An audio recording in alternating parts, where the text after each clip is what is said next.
Dean Curry here, Fantasy Football RSVP. So let's get right to it with this week, divisional round play, week number, I would call it 19 of the fantasy football season, second week of the playoffs. You have lots of things going on. You have some matchups. Some people are still playing in fantasy football leagues. They have two types of leagues. You could play one player one time, or you can pick players. Also, another way of playing is you pick players, and each week you get multiples of 2, 3 if you had them in from the first week, and they keep winning and they add up. The most points wins. And some people are just picking teams for the playoffs. And picking the winner. Whatever the case may be, I'm going to go over the teams, aspect. And obviously, if I'm picking a team, if you're playing in a most points postseason fantasy football league, obviously, if I'm picking a team to win every week, I also like the players on that team as well, which I'll throw in as a bonus. So you have the Patriots against the Chargers. I was telling everyone to not really play the Patriot players although I think they're going to beat the Chargers, I told them not to play the players. And the reason why is it becomes game scripts. And the Patriots have a phenomenal coach, Belichick, and they play each game differently. It isn't like the normal where they could get away with things during the season. When it comes to playoff football, the Patriots play a little different. They spread the ball around a lot more. They understand, mistakes that teams make in the playoffs, and they capitalize on them. And it isn't just the same. I watch the Patriots a lot. My family lives in Massachusetts, and I noticed they play a certain way during the season, but when it comes to playoff football, they switch things up. And they catch a lot of teams off guard. Maybe that's the whole mentality of the Patriots, is to do things that aren't typical in the playoffs. But they tend to spread the ball around a lot more in the playoffs than they naturally do, where they might be just giving it to Michelle when Michelle was healthy, or James White, or Edelman. Although I think those players will, especially White and Edelman, may be good if you're playing them in a postseason. The reason why I'm not huge on the Patriots is I have the Chiefs beating them in the next round. Of course, the Patriots, the Chiefs, have to win, this week as well against the Colts, which they have so much firepower. I really believe Colts are playing better, but so I didn't pick any of the Patriot players because they're not playing to the second round. And if you're playing in a most points league, if you're playing in a single, game league, you could have used some players and saved some players to later.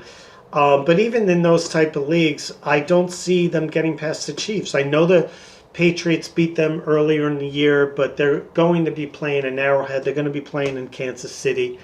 And, a lot of people, say to me, you're picking a rookie to go to the Super Bowl. Mahomes isn't a rookie. I keep telling people this. He's not a rookie.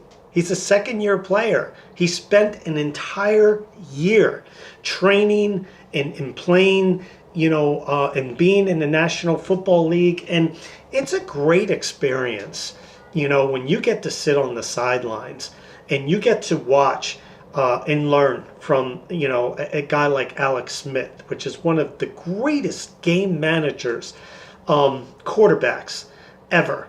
They say he works so hard. He understands, he studies his game scripts. He understands the games, in and out. I'm certainly not saying he's a top 10 quarterback or anything like that. But when it comes to game managing and winning games and managing a game, not too many quarterbacks do it better than Alex Smith. He doesn't make a lot of mistakes. And, it'd be one thing if Mahomes was just learning from any quarterback where he could have, picked things up. But to learn, from such a student of the game like Alex Smith, and from such a phenomenal coach like Reed, and the entire Kansas City, organization, to actually sit back and watch that organization from coaching to Smith, and the whole coaching staff is phenomenal there. I mean, this guy had a world of experience. So he's a second-year player now, and he's at the end of the year of his second-year players, not a rookie. That said, I don't have him going all the way, but I have him going to the playoffs. And the way Williams is playing at running back, filling in for Kareem Hunt, they haven't really lost a step. And, he might even, he's an even better receiver, in my opinion. And Hunt's a very good receiver, too. But this guy runs real routes, as a receiver. It's pretty amazing, and it's pretty effective as a running back too, as effective as Hunt. I've been telling people this. He was never given, the chance with Drake in Miami, and people never really knew what Williams could really do. And he's really showing it, and the coaching staff absolutely loves him. They just rave about him. I'm reading report after report after report. They rave about him. And, I just feel, Kansas City's, defense isn't great. Either is the Patriots. Although the Patriots tend to play better defense as the game goes on. And the Patriots are good at compartmentalizing their defense. Their overall defense may not be good, but they're good at game scripting a certain player on offense and making sure that player doesn't score. And they do that just about as better than anyone. But a lot of the Chiefs' defense was also injured and banged up earlier in the season. And although their defense didn't play phenomenal by any stretch at the end of the season, I did start to see slight improvement in their defense, very slight, and they're getting healthier. And when you get healthier and your defensive line gets healthier, and you start putting a little more pressure on the quarterback, it tends to help the overall defense, secondary, and cornerbacks, and everything like that. But at the end of the day, I do think the Patriots can win. As far as this week, I think they're going to handle the Chargers pretty easily. And the reason why I say that is, and that's why I didn't promote playing many players on the Chargers in these most points postseason fantasy football leagues, because you have Keenan Allen doesn't look healthy. Melvin Gordon, I know he's not healthy, and I'm not on the team. I don't see him play, but you see him trickling in now, and they're kind of rushing him back, and it looks it. He doesn't look the same. This guy was dominating. He could have potentially been up for MVP. The way he was playing lights out earlier in the season. He doesn't look like that guy. So it probably means he's not, you have to, hear what we do at my companies. We always try to think out of the box. And being a personal trainer and dealing with injuries with feet and knees and hips, I know, and I've rebuilt hips and knees and feet, and, I've rebuilt people and rehabilitated people back from back injuries. And I know how long it takes, by being a personal trainer for the better part of 3 decades. I know what it takes to return from some of these injuries. And he's not 100%. It's obvious, and this is what you get here at our channel on YouTube, and our podcast and our radio station on live365.com. We have a 24-hour if you go to live365.com and put in Uptempo Sports Fitness Radio, 4 words, Uptempo Sports Fitness Radio, you get 24 hours of not just football commentary, because we love football, but we really go into the injuries of football, and we go into how long it takes for people to recover. We go into player personnel and potential of certain athletes, and understanding athletes and working with athletes so many years. I get a greater understanding of what athletes by watching them, what they can and can't do.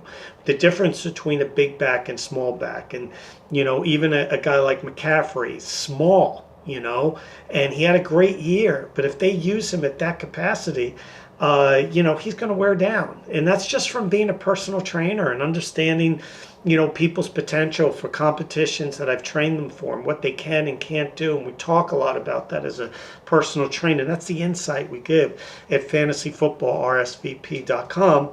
And join our community because, we're going to be talking about things like that, especially in the off season. We're going to be talking about people's injuries. And I'm going to teach you all about injuries and recovery periods and what to watch out for and the psychology of the game, being a motivational speaker and, writing a book on human development. I understand coaching trends. I understand the way people think. And I understand the decisions that are made in coaching based on the way people think because I studied, human development. I understand the human mind,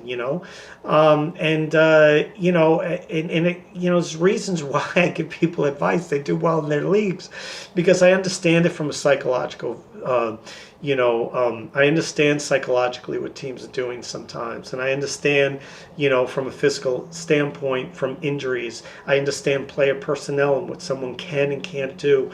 I understand big backs and small backs because I understand the capacity of someone built like Ezekiel Elliott versus McCaffrey. It's not going to last. The coach even said at the offseason that we can't use him next year the way that we used him this year because it's just, it's going to break down. He's right, So back to the Patriots game. I think the Patriots are just far too talented. Unfortunately for the Chargers, they got injuries at the wrong time. In a lot of ways, it was looking like it could be their year. Certainly Rivers is playing well, but they have unproven wide receivers. They have Melvin Gordon is not Melvin Gordon, and Keenan Allen was just ripping up the league, and now he's out there, but he's not effective. And when you deal with hip pointers, I try to tell people that you get hip pointers, it's like the hardest injury. You can't cut on a hip pointer. This guy's coming back in like a week or 10 days, and I'm telling people, and obviously you have to be a trainer in the room or the medical doctor in the room to understand the severity of the injury. Was it a grade 1 or grade 2 sprain, or hip pointer? And you have to understand all those things. So we're left, guessing. I'm not calling up the doctors on the team, although, I laugh when, fantasy football analysts, and there's a lot of good ones out there, they just kind of come across like in a way like they're actually talking to the, trainers on the team. It just makes me laugh. No one is. And even former athletes, that are NFL analysts, that are former football players, they're not talking to them either because they have to keep it a secret. Even if you have a best friend on the team, they can't tell you what's going on because it could trickle out, and they're sworn to secrecy, and they can't trickle it out, and they're not going to tell you. Even if it's a best friend, they're not going to tell you who's going to play, who's not going to play, the severity of the injury, because if it gets out, they're going to game script against it, and they're going to lose. And this is a very competitive league. So even if people on the team, they're not going to tell you. If your son is playing on the team, and you're the parents of the son, they're not going to tell you. Okay, that they're sworn to secrecy. So people that come off that do the type of things that I come off, and it's one thing if they're speculating like I am, saying this is what I feel is going to happen, or this is what I think based on what I see. My forecast is this. But, it makes me laugh when people in my business, they come off or come across like they actually know or they're in the know. Nobody's in the know. But I will say that when you do understand injuries, and you have dealt with them for the better part of 3 decades because you have rehabilitated people from hip pointers and those types of things, and you've seen it 1,000 times. You have actual experience in knowing what a person can and can't do. And I told everyone who was trying to sneak, Keenan Allen in there on their team, I was like, don't do it. It's a hip pointer. He can't cut. He can't cut. And if you watch the game, you got to watch the games. Put them on delay and watch them. You can't just read stats. He's not cutting. Not the way he was when he was putting up 120, 150 yard, 12, 30. He was just ripping it up. A little bit of a slow starter, but then once he got going, he was ripping it up, and he looks nothing like that guy now. And it's to be expected. He's got a hip pointer. You need a month at least to 6 weeks if you have a hip pointer, and it's a decent one that you got. And I remember when he got the injury and the way he was walking, they said hip pointer, and he could barely put weight on it. I was like, that's a 4 to 6 week injury, and he's already out there. And you could run straight, which he's doing, but you can't cut, and that's why he's not open. And his numbers are way down because he's not open, and the other receivers are unproven. So as far as I'm concerned, I think the Patriots are just too diverse, and they've been there before, and they're at home. They're going to win. As far as the Chiefs are concerned, way too much firepower for the up and rising, Colts, and certainly the Colts, have been playing better. Their defense is completely underrated, one of the best defenders against the run, but the Chiefs don't need to run. They have a running back that catches out of the backfield, and they have Tyreek Hill and even Sammy Watkins. They're saying is coming back this week, and they have Conley, and they have they're Kelsey, and of course the mighty Mahomes. And I'm not really too worried about their defense because they control the clock by getting first downs. And that I just.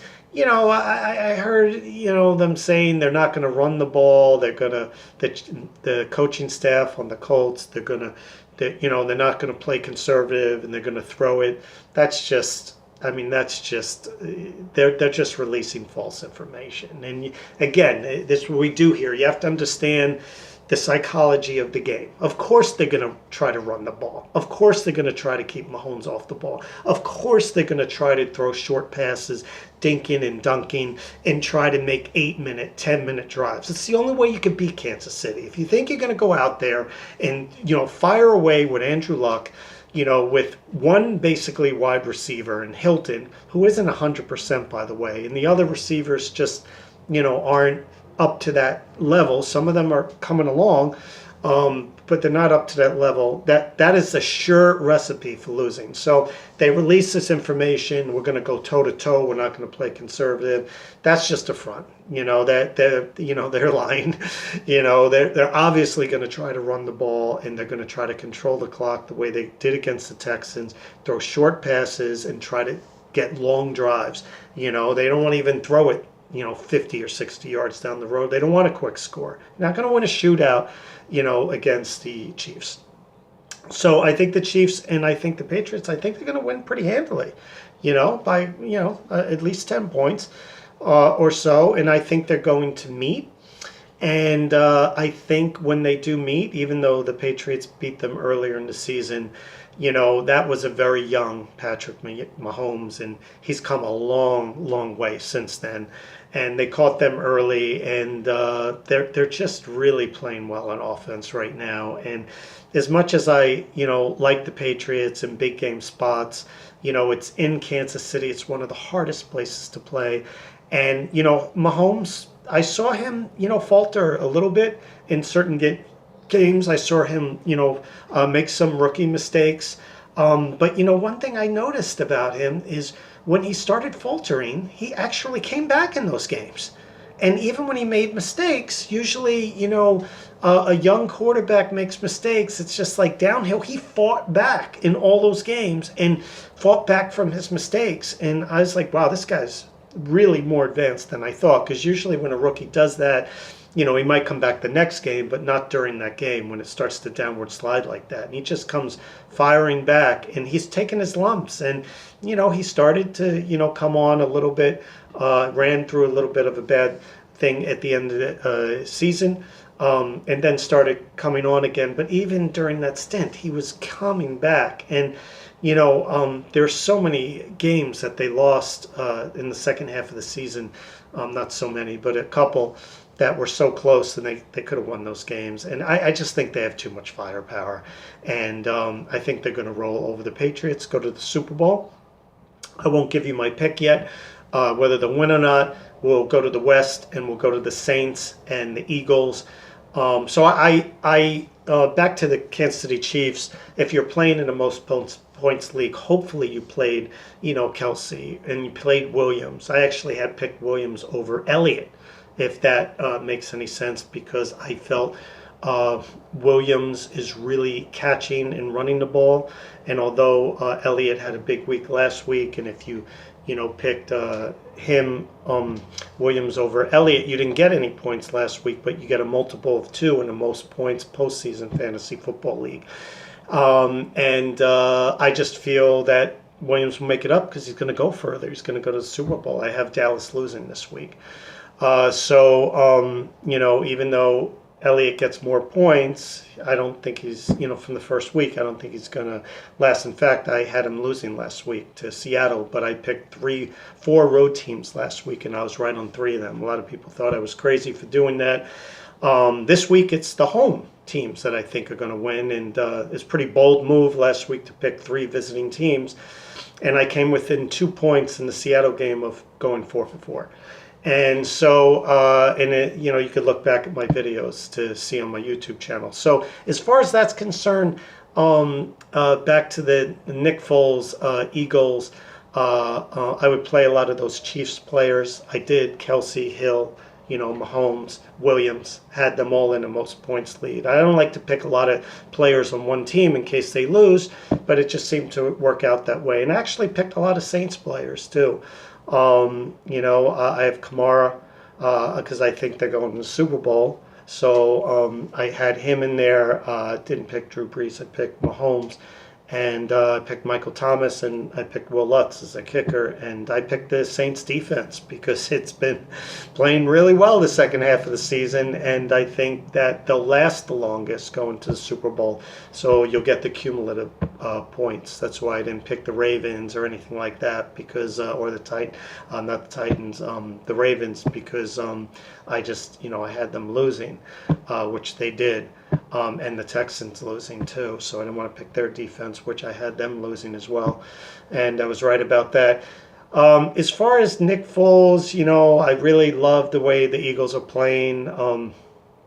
If they were playing the Rams, I would have picked the Eagles to upset the Rams and meet the Saints, and from there that would have been a tough pick, but Nick Foles, because he would have had another week behind him, Nick Foles, and the offense would have had another week rolling, and if he played the Saints then, that would be a really hard pick. But playing the Saints now, they're just getting going, the Eagles. They're still trying to figure things out. I mean, amazing what Nick Foles has done. I didn't play any of the Eagles, players, and it's a good thing I didn't really play them because none of them really shined that much in most points fantasy leagues. But I picked them, and I picked the Saints. I just think because of their defense, and the Eagles' defense has been playing a little better lately. And I wouldn't be shocked by a win. But last time they played, which wasn't too long ago, they won 41-7, I believe, and they just completely dominated. It's just a bad team for the Eagles to play. The way the Eagles play, they could actually beat the Rams. But the way the Eagles play, it's just a bad recipe. The power football and finesse, the power and finesse. Usually you don't get power and finesse on the same team, and you have that with the Saints. And, if it was just a finesse team or it was just a power team, they could probably handle them. But to do both, because then they load up against the box, which the Eagles do really, really well. Again, you have to understand the psychology of a defense, what we do here. And they actually load up in the backfield really, really well when they could drop people off the line. But when they have to do both, they don't have the personnel that can handle a power game and can handle a finesse game at the same time. They can substitute if it's just a power game and bring guys in and play against that run well, or they could substitute and drop guys back into coverage. They do that well. But when they have, the reason why they played so poorly against the Saints, and again, you have to understand the psychology of defense, psychology of the game, and that's what we do here in Player Personnel, Fantasy Football, RSVP.com. You have to understand that the Eagles they do not have the depth to play both at the same time. So if they were playing, when you look at the Rams, let's say they were playing the Rams, yeah, the Rams have some finesse and they have some, power, but right now they don't have Cooper Kupp. And he really gave them as a slot receiver, an added dimension they don't have right now. And that's why the Eagles would match up well against them. Plus, even though Gurley catches the ball a lot out of the backfield, it's not the same as the way Kamara uh, catches the ball out of the backfield. Gurley catches a lot of 2-yard passes. He catches a lot of screens. So does Kamara, but Kamara could actually run routes. And I've seen Gurley try to run a couple of routes, but he's not as elusive and quick in cutting, the way Kamara is. And he just causes a nightmare condition for the Eagles' defense. And, the Rams haven't been, clicking all that well, and the Eagles have been playing well. So if they were playing the Rams, I would have picked them. But I just think that the in the way the defense, an underrated Saints defense is playing, especially since Eli Apple came there. Not to say, he's this, phenomenal player, although I do like him, and I thought he got a bad rap with the Giants. He filled a very important need that they were lacking in. And when you fill in one need, it makes all the other needs a little less dependent. And it makes them better too. And it was just a great find. Plus, they actually got a little healthier as the year went on. And a couple of years ago, their defense, which had some of the same personnel, was actually lights out and playing really well. So in this, I really would think defense is going to win this game, and I give it to the Saints because of their versatility against the Eagles. As far as the Rams go, I really have the Rams winning fairly easily. I just think that Dallas is still trying to figure things out. And, the Rams' defensive line on paper doesn't look good. Well, actually, on paper it looks good, but statistically, they haven't really played that well this year. But now that the defensive line is healthy, they started playing a little bit better. Not so much statistically. Again, you have to watch the games. But their defense is starting to pick up and started getting healthier as the year goes on. And they just started developing more chemistry. Sometimes it doesn't show up in the stats. That's why you have to watch the games. You have to say, overall their defense isn't playing well. But you see a couple of plays in key moments, and you start to see things come together. And that's why you have to watch the game, because it doesn't show up in the stats. Statistically, their defense probably, doesn't look good at all. But if you watch the games, you could almost see things starting to click. They've had 2 weeks, to prepare. Probably thought they played Dallas because of that power game. They also have a power game in Seattle. So the defense and their offense and the way they play defense, it's almost like playing the same team. Dallas and Seattle, both defenses are pretty good for the most part. They both have a power running game, and they have like a shoddy offensive game with a couple of weapons. So they're almost like, preparing for one is like preparing for the other. 6 in one hand, half a dozen in the other. And so I think that they're playing at home, and I think having 2 weeks to practice was really good for the Rams because they weren't playing great offensive football, but they didn't have Kupp in there, and they also didn't have Gurley, 100%, and he could have played the last week of the season, and they chose actually probably the last 2 weeks, and his injury is something he could have recovered from, and supposedly he's 100%. And it was good they sat him, played C.J. Anderson, who performed well. And, I just think he's 100% healthy. And I just think they have too much firepower. And 2 weeks to prepare, playing at home, they're going to play.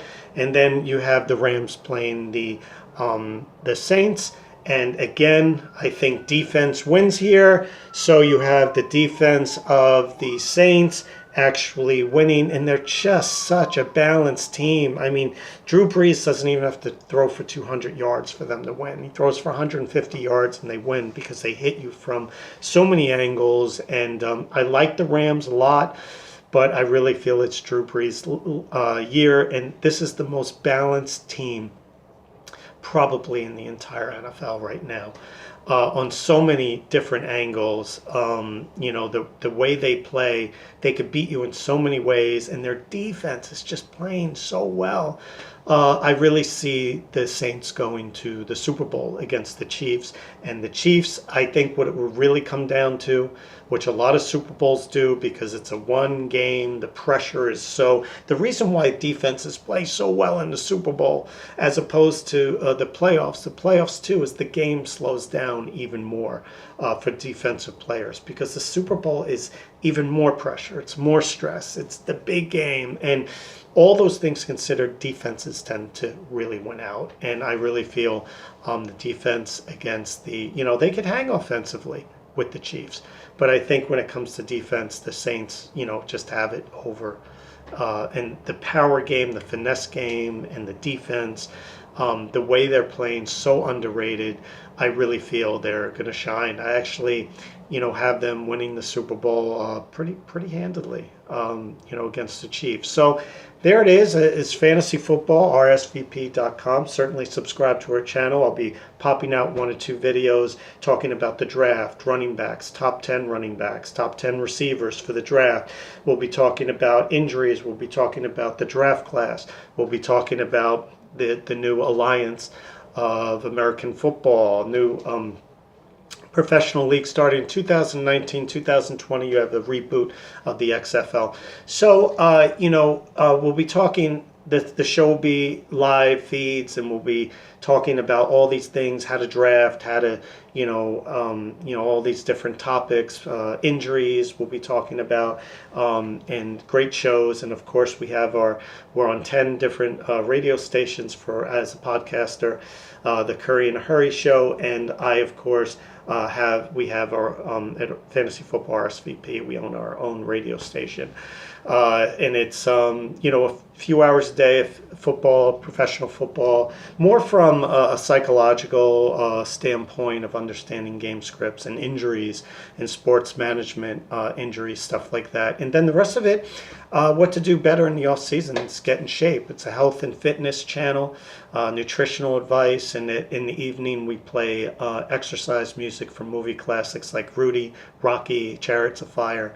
So you could have being an aerobics instructor for 3 decades. You've really got a handle on what music to play that really motivates people. And we play a lot of old school disco that has great beats, and Motown and upbeat rock, and musical melodies from movie classics. So you just go to live365.com, live365.com.